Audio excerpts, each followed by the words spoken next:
What has this break been like, and what are you feeling almost 2 months into it? I can certainly say I'm in a really different place than when I wrote that, Chris. I was really deep in my feelings then. I was pretty profoundly fucked up when I wrote that. I had just driven myself back like 13 hours from Chattanooga after DNFing at the start of the run. And yeah, I was not very well. I was wrestling with a lot of things.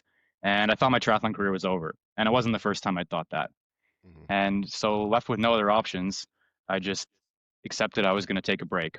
And at first, I didn't know how the heck to do that. And then I started to realize I think at the root of a lot of these problems and the burnout I was feeling was like this pathological inability to rest, which I think a lot of other endurance athletes can relate to.